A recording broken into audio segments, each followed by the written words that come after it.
Chaque semaine, on retient 3 actus, parfois un peu plus, qui ont attiré notre curiosité. Métro, auto, vélo, toutes les mobilités sont au programme de Plein Phare, notre talk show en direct dédié à la mobilité. Ça se passe tous les mardis soirs à 19h sur Twitch. Si vous voulez nous rejoindre en direct, on vous met le lien de la chaîne en description. Plein Phare, c'est aussi des débats, des invités et plein d'autres thématiques à découvrir tous les mardis soirs. D'ici là, donne-nous ton avis en commentaire sur ces actus de la semaine. Abonne-toi pour nous soutenir et bonne route!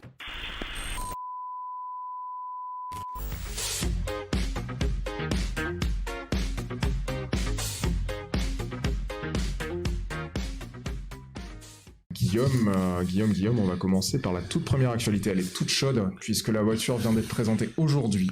Ou plutôt, elle va être présentée ce soir même précisément. À partir de 19h. À partir de 19h. Plein Phare. Donc voilà, exactement, comme Plein Phare. Là, c'est bien, Audi a fait les choses bien. Mince, j'ai dit Audi. C'est bien d'Audi dont on va parler. Eh bah oui, tu t'es pas trompé. Ah, je ne me suis pas trompé. Visiblement, les notes sont utiles. On va parler de l'Audi e-tron GT, précisément. Tout à fait. Donc, parle-nous un petit peu de cette voiture. Cette voiture, en fait, on la connaît un petit peu, puisqu'il y a un concept qui est apparu il y a quelques mois, voire années maintenant. C'est vrai. À l'époque où il y avait encore des salons automobiles. Donc ça commence à dater un petit peu. Vrai, oui. Ouais. Où tu pouvais monter dans les voitures et tout. Oui, alors peut-être pas dans les concept cars pour le coup. Pas dans les concept cars, effectivement. C'est assez rare, même en tant que journaliste. Mais en effet, c'est un premier véhicule alors qui est basé sur la Porsche Taycan, ou Taycan. Je ne me trompe pas. Je préfère Taycan. Tu préfères Taycan? Qu'est-ce que vous en pensez, vous, dans le chat? Est-ce que vous préférez Taycan ou Taycan? Donc, est-ce que ce sont les vraies photos officielles qu'on a réussi à choper en 10 minutes? Oui. Incroyable, Oui. Quelle équipe! Elle ressemble beaucoup au concept car. Moi, Ouais. j'ai eu un doute quand j'ai vu les photos. Je me suis dit, mais mince, c'est le concept ou c'est la version de série? Non, elle est super proche. Ouais. Elle est super proche du concept, ce qui est très agréable. Bon, après, quand on commence à regarder la portière, on voit d'où elle vient.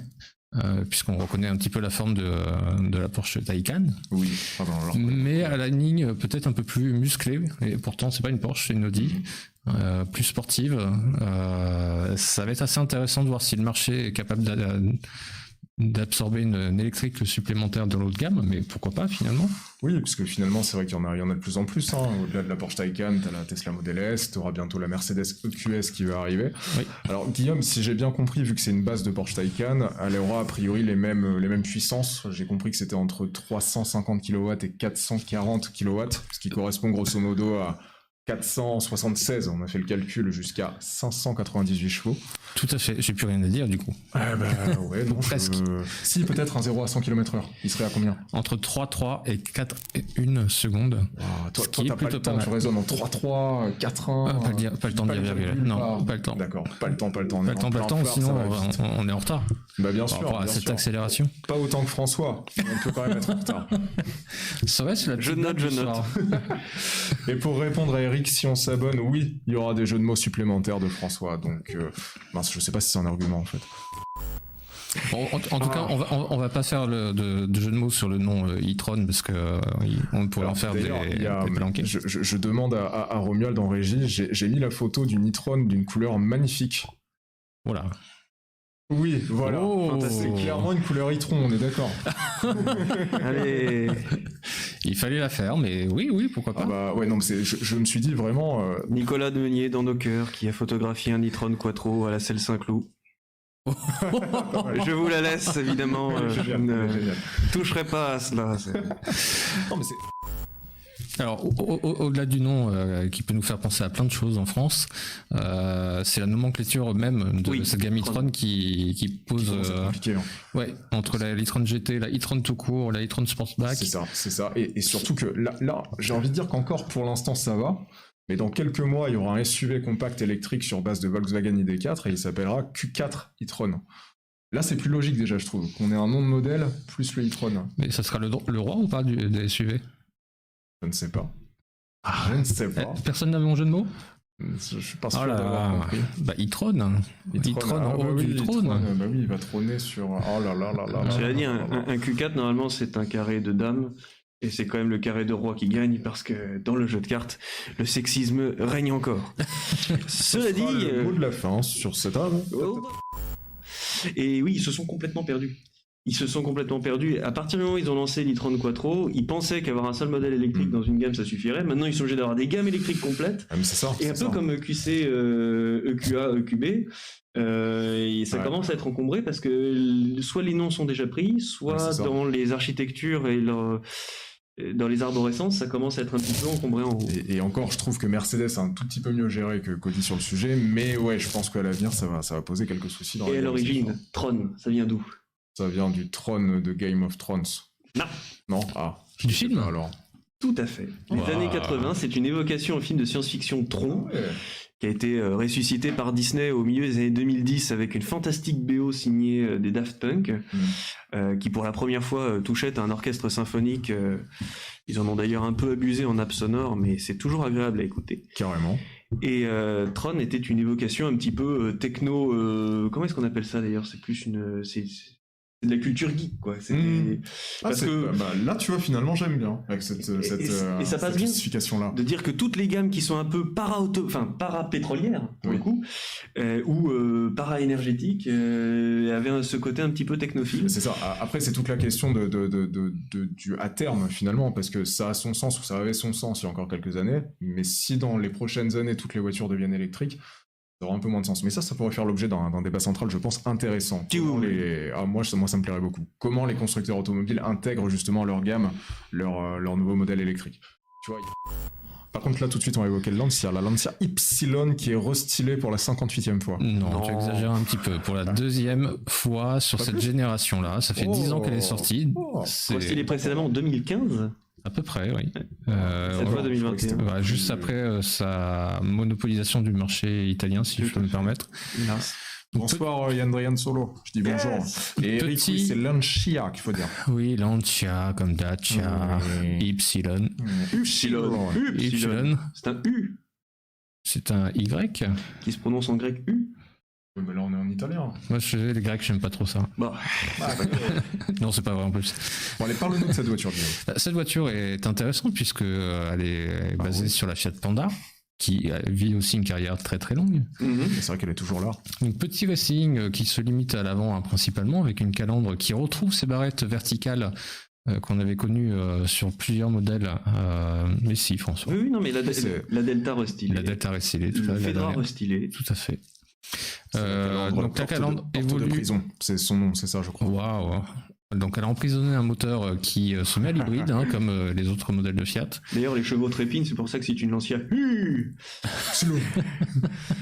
On va retourner sur les blagues de chevaux. Non. Merci. Non, c'est bon. Ne vous cadrez pas. Et une petite évolution aussi sur la prise d'air du pare-choc, avec un chrome qui fait une forme de V élargie. Qui avait une vague avant, un peu comme les RS de chez Renault de mémoire. Et à l'intérieur, il y a une petite mise à jour des écrans de connectivité. L'arrière ne change pas. Oui, l'arrière ne change pas. En connectivité, c'est Apple et Android qui arrivent. C'est ça. Et c'était pas là. Non. Non, c'était pas là. Moi, j'ai un bon souvenir de cette voiture. J'étais un peu déçu. Moi, je suis pas très attentif à la qualité des plastiques, tout ça. Mais là, c'était quand même un peu cheap pour une voiture qui se voulait un peu premium urbain. C'est un peu dommage. C'était quand même, je pense, une bonne citadine. C'est une voiture qui a du charme, je trouve. Oui. Elle a 10 ans, elle fait toujours son effet. Et on rappelle que la Lancia Y se vend plus que l'Alfa Romeo. Globalement. C'est quand même assez dingue. C'était vrai en 2019, avec 56 000 ventes pour Lancia et 52 000 pour Alfa Romeo Monde. L'année dernière, Alfa Romeo apparemment a réussi à tâter les 58 000 quand Lancia, coronavirus en plus en Italie, son seul marché oblige, est descendu, je crois, 42 000 ventes, c'est-à-dire ils sont même derrière DS qui est 10e constructeur le plus producteur avec 44 000 ventes l'an dernier chez Stellantis. Donc paradoxalement, cet argument qui était fantastique, c'est-à-dire de dire d'une marque mondiale soutenue à milliards, une petite qui n'a rien reçu depuis 10 ans, finit toujours par lui tenir la dragée haute sur un mini-marché qui est d'ailleurs pas le plus gros marché du monde. Malheureusement, ça ne marche plus. Mais ça marche plus proportionnellement, c'est quand même pas mal. Mais c'est complètement fou, et ça justifie tout à fait que Lancia soit encore au cœur de la stratégie premium de Stellantis, et non pas une marque promise à l'abandon, comme tout le monde le disait. C'est vrai que ça c'est génial, de se dire que finalement la marque va perdurer, contrairement au même renaître en fait, contrairement à ce qu'on croyait tous. Elle a un sacré passé, hein. On va pas faire l'histoire de Lancia pendant les news, mais ça pourrait. on pourrait. Puis un autre point aussi, qui est de dire, je crois on le disait à l'émission numéro 2 ou 3, souvent les gens ne savent pas remplacer leur voiture lorsqu'elle disparaît du marché. Les gens qui aujourd'hui ont une Y en France, et désolé, sexisme oblige, mais le modèle l'y invite, sont souvent des femmes, ne retrouvent pas de modèle équivalent. Si tu as choisi une Y, c'est que tu n'as pas forcément choisi une Fiat 500, qui a un côté beaucoup plus glamour, mais qui a aussi 2 portes en moins. Tu n'as pas choisi une Mini qui est beaucoup plus grosse et large, et forcément dans les tailles de garage, les tailles de places de parking, surtout en région parisienne ou dans les grandes villes, ça compte. Une Twingo non plus. Bon, alors il y a le mythe du coffre qui chauffe, même si on sait qu'il est grandement faux, mais beaucoup n'ont pas choisi une Twingo parce que l'architecture Twingo ne leur plaisait pas. Ils veulent toujours une citadine à moteur avant, simple. Et là-dessus, l'Ypsilon n'a toujours pas de descendance. Écoute, on espère qu'elle en aura une, en tout cas, grâce à l'avenir au sein du groupe Stellantis, on espère, voilà. Moi, je replace mes cheveux. J'aurais dû les attaquer ce soir. Bah tiens, ouais, c'est vrai ça.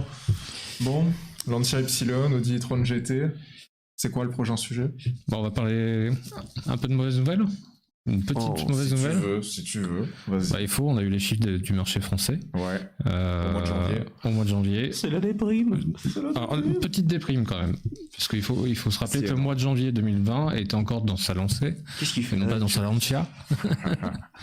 Oui, c'est tout à l'heure en faisant ça sent pas bon, vous êtes très négatif. Oui, les ventes de véhicules particuliers utilitaires baissent de 3%. Et si on regarde les véhicules particuliers, on est à moins 6%. Mais je trouve que c'est quand même pas mal parce que, encore une fois, janvier dernier était un mois, on va dire, normal. Ouais. On n'avait pas encore imaginé la catastrophe sanitaire qu'on vivait après. Bien sûr. Aujourd'hui, il y a quand même plein d'incertitudes. Il y a quand même plein de métiers qui sont en chômage partiel, qui n'ont pas de visibilité sur leur avenir. Et le marché ne baisse que de 6%. C'est quand même une performance pour moi, à mon niveau. Et surtout, il faut regarder d'autres chiffres. On a un boom des FEV. On a un boom des utilitaires électriques, parce qu'il faut se rappeler quand même qu'en 2024, on ne pourra pas rouler en diesel à Paris. On ne parle pas de galette des rois, on est d'accord, quand tu parles de FEV. Tout à fait. On parle de quoi? Des véhicules hybrides. Alors je sais plus. Hybride rechargeable. Voilà. Plug-in hybrid. C'était le plugin que je cherchais pour T'inquiète. Ouais, effectivement, là, eux, ils cartonnent pour le coup. Il y a eu plus 115% d'augmentation des immatriculations par rapport à l'année dernière. Plus 66%, si j'en crois mes chiffres, pour les utilitaires électriques. Mais il y a eu une baisse, j'allais dire une petite baisse, mais non, une baisse tout court pour les voitures électriques particulières, puisque par rapport à janvier 2020, elles ont fait moins 41%. Alors il y a quelques explications qui peuvent expliquer logiquement cette baisse-là. En fait, déjà, si on regarde par rapport au mois de décembre, où le marché automobile globalement avait cartonné, et principalement surtout les voitures électriques et PHEV, en fait, il y a eu énormément d'immatriculations dans ces eaux-là, novembre-décembre, pour que les constructeurs puissent rentrer dans leur quota CO2. Parce que les marques aujourd'hui, de plus en plus, sont contraintes de ce point de vue-là, et forcément doivent rentrer dans les clous à la fin de l'année et avoir des gammes qui finalement ne sont pas trop chiffrées en matière de CO2. Ça, c'est la première raison. Et la deuxième raison, c'est que, pareil, pour remplir les objectifs de vente, les constructeurs, ou plutôt les concessionnaires, ont poussé à l'achat, poussé à l'immatriculation en décembre. Ce qui a marqué du coup la fin de l'année avec un énorme boom des immatriculations, qu'elles soient électriques ou thermiques. Et forcément, en janvier, tout ça c'est plus là. Donc forcément, on a des chiffres qui sont moins bons de décembre à janvier. Par contre, si on regarde, et c'est quand même la période de référence, si on regarde par rapport à janvier 2020 et par rapport aux électriques précisément, on a eu une explication cette semaine du CCFA qui nous expliquait qu'en janvier 2020, il y avait pas mal de véhicules de démonstration qui avaient été immatriculés, de véhicules électriques de démonstration. Et surtout qu'il y a un an encore, le véhicule électrique n'était pas au niveau, en termes de vente, en termes d'immatriculation, que le niveau qu'il a atteint aujourd'hui. Dans le sens où, autant en janvier 2020, on faisait encore beaucoup de ristournes sur les voitures électriques, au-delà des aides à l'achat, autant aujourd'hui, je n'irai pas jusqu'à dire que c'est un marché mature, mais en tout cas, il commence quand même à être de plus en plus conséquent et de plus en plus chargé, entre guillemets, si je peux me permettre le jeu de mots, dans le sens où il y a de plus en plus de modèles, de plus en plus de propositions. Donc voilà, il y a moins de cadeaux qui sont faits de la part des constructeurs et des concessionnaires. Et peut-être que du coup, ça s'est un petit peu tassé en janvier. Il faudra voir sur le temps long, et notamment sur le premier trimestre. Effectivement, Navigator qui nous informe aussi qu'il y avait 2 jours ouvrés en moins, ça peut jouer, c'est sûr. Surtout 6%, ça joue. Parce qu'il s'est passé un truc du coup le 5 février. Tu as écrit que des joyaux français ont été vendus. Ah, tout à fait. De quel joyau parle-t-on? Eh bien, de joyaux de sport. Et en 1972, la France gagnait enfin les 24 heures du Mans avec un V12 français, avec un pilote français, avec une écurie française. C'était l'épopée Matra à son sommet. Après toute l'épopée F1, F2, F3, d'ailleurs Jean-Luc Lagardère l'avait théorisé, il avait dit la F3 pour s'aguerrir, la F2 pour se confirmer, la F1 pour triompher, et les 24 heures du Mans pour sublimer. Les 24 heures du Mans 72, c'était le triomphe ultime. Pescarolo, Graham Hill, victoire totale, et puis un prototype qui ensuite a été un petit peu modifié puisqu'il a reçu un V12 Ligier l'année suivante et une nouvelle face avant, donc la Matra 670 ou MS 670 MS pour Matra Sport existante numéro... alors là c'est la numéro 15 de 73 mais la numéro 11 historique est ensuite partie au musée. Et elle est ici en photographie par Art Curial, mais malheureusement elle a été vendue le 5 février, ce qui fait que le musée de Romorantin, le musée Espace Automobile qui retrace l'histoire de Matra, a perdu son joyau, quasiment c'est sa Mona Lisa, hein, parce que après ils ont de très belles monoplaces, ils ont aussi l'espace F1 qui est quasiment inestimable, ils ont un Avantime avec 21 km. Inestimable. Toujours, non, ils ont des prototypes et des maquettes de tout type de l'histoire de l'espace, à une Matra Vignale également sur base de 530. Mais la MS 672, c'est comme si on avait... jamais plus on a remporté les 24 heures du Mans avec une telle aura. Oui, Peugeot a triomphé 3 fois. Oui, on a eu une victoire de Bugatti en 39, mais voilà, Matra, c'est Matra. Et malheureusement, Matra, c'est aussi 2003.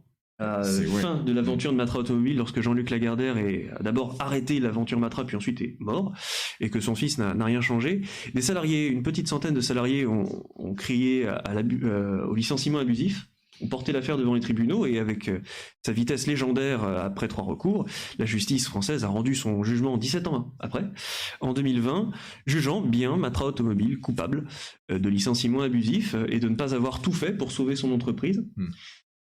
Si bien qu'ils ont des dommages à intérêt, je crois, aux alentours de 4,5 millions à donner, à retourner à cette centaine, 94 ou 95 salariés. Mes excuses si je me trompe sur le nombre. Et c'est pour ça qu'ils vendent la voiture, du coup, ou pas? C'est exactement à cause de ça. C'est-à-dire que limite, c'est le coup du sort total, c'est le coup de pied de l'âne terrible que de dire, ok, vous voulez de la thune? Vous m'avez emmerdé pendant 15 ans au procès? Ok, je vais vous prendre votre plus beau modèle dans votre plus beau musée. C'est la dernière insulte du groupe Lagardère, on peut le dire, d'ailleurs j'assume d'être attaqué pour ça, parce que je ne pense pas qu'aucun fan de Matra, aucun des salariés porteurs de cette plainte ait un jour souhaité voir la Matra 670 vendue. Malheureusement, c'est le cas. Elle est donc partie à 5 millions net, mais 6 millions 9, tout frais inclus. Alors non, pas net imposable, c'était hors taxe tout, et hors frais de Art Curial, et hors publicité, et hors photographie, et surtout hors TVA. 6 900 000 pour que l'un des plus beaux modèles de l'histoire de France s'en aille. Alors oui, Eddy, ils auront une réplique exacte. Ça ne sera jamais qu'une réplique qui ne roulera jamais. Mathieu Lamour, lui, assure. Mathieu Lamour, c'est la personne à droite à l'écran qui est l'un des responsables de l'Arturiel, assure que le propriétaire qui l'a acquise promet de continuer à la conduire, de continuer à l'emmener sur piste. C'est peut-être un mieux pour un rien. On a souvent, je suis largement de là de mes 2 minutes. Mais on n'a pas compté. On a eu la même explication de la part de l'aventure Peugeot il y a quelques temps qui expliquait la vente de ses réserves comme une bonne chose, dans la mesure où ça fait vivre la collection. Et ça permet à des propriétaires privés d'acheter une part du rêve et peut-être de mieux l'entretenir encore que des modèles qui sont entreposés et quasi oubliés dans les réserves. Donc, mais je ne peux pas m'empêcher de dire et de penser qu'on a là le point final, mais terriblement triste d'une superbe histoire. Je pense que t'es jaloux parce que t'as pas pu l'acheter. Il n'y a pas de jalousie, non. Je sais pas ce que j'en aurais fait. Moi, j'ai les miniatures Majorette avec et sans le logo Gitane, parce qu'entre-temps, il y a la loi qui passait, qui interdisait les miniatures pour enfants d'avoir le logo Gitane. Mais c'est triste. Pascarolo parle du moment le plus amer de toute son existence. On sait qu'il a quand même sévèrement dégusté en accident et en coup dur quand il a dû vendre son écurie, etc. S'il le dit, c'est que c'est que c'est lourd. Yandrian, oui. Lagardère n'a plus d'argent. D'ailleurs, à se demander si le groupe Lagardère vaut plus que ses dettes aujourd'hui. Et effectivement, il y a une grosse bataille à couteau tiré entre les grandes puissances du capital français, Bolloré et Arnault. Ce serait très très long à expliquer, mais pour le coup, on peut répondre aux questions si vous en avez. Mais bon, ça n'a pas été la seule vente. D'ailleurs, il y a d'autres voitures qui ont été vendues. Donc, une partie des groupes B de Olivier Quesnel, l'ancien responsable de Citroën Sport, qu'il exposait au manoir de l'automobile, qu'il a vendu pour un bon prix, parce que alors là encore, est-ce que c'est la fin du manoir de l'automobile? La famille Hommel dit non, Olivier Quesnel dit c'était le bon moment pour vendre mes voitures. Est-ce que c'est un mauvais timing ou est-ce que c'est le signe avant-coureur d'un plus grand désastre? Pour le moment, on n'aura toujours pas de réponse, mais on peut pas s'empêcher d'être sceptique. Et vous avez notamment une 205 TCS qui, pour la première fois, a quasiment tangenté le million d'euros, et 1,3 million, je crois, 2 millions 01 pour tout frais inclus pour une Audi Quattro S1. Bon, c'est des groupes B, ça évoque c'est encore capable de rouler, d'ailleurs ça n'a pas besoin d'un ordinateur pour démarrer, donc c'est finalement tous les rallyes historiques se portent bien. Mais là encore, c'est du patrimoine qui va quitter la France, vraisemblablement. Et bon, c'est comme chaque vente aux enchères, c'est-à-dire qu'il y a le côté chaud, il y a le côté impressionnant de voir des raretés, et puis on peut pas s'empêcher de penser que c'est une part du rêve qui revient sur Terre et qui s'en va. C'est très beau. Oui, non, c'est très triste et très beau à la fois, je trouve la manière. J'avais marqué. Comme d'habitude, c'est une vente un peu originale. Vous avez ces deux stars, les groupes B et la Matra, qui sont partis. D'ailleurs, pas forcément aussi haut que prévu. Alors, les groupes B, si, mais la Matra était estimée jusqu'à 7,5 millions. 5 millions, c'était l'estimation basse. Ah ouais. Et non pas le parti basse. Mais Saddam Hussein n'y est pour rien. Et on peut toujours se demander qu'est-ce que ça veut dire derrière. Est-ce que les enchères sont mal? Est-ce que le marché se ralentit? Reste qu'à l'heure actuelle, la Matra 670, c'est la plus forte enchère de l'année, même si on en est qu'au 39e jour de l'année. Ce qui est déjà un exploit en soi. Ouais.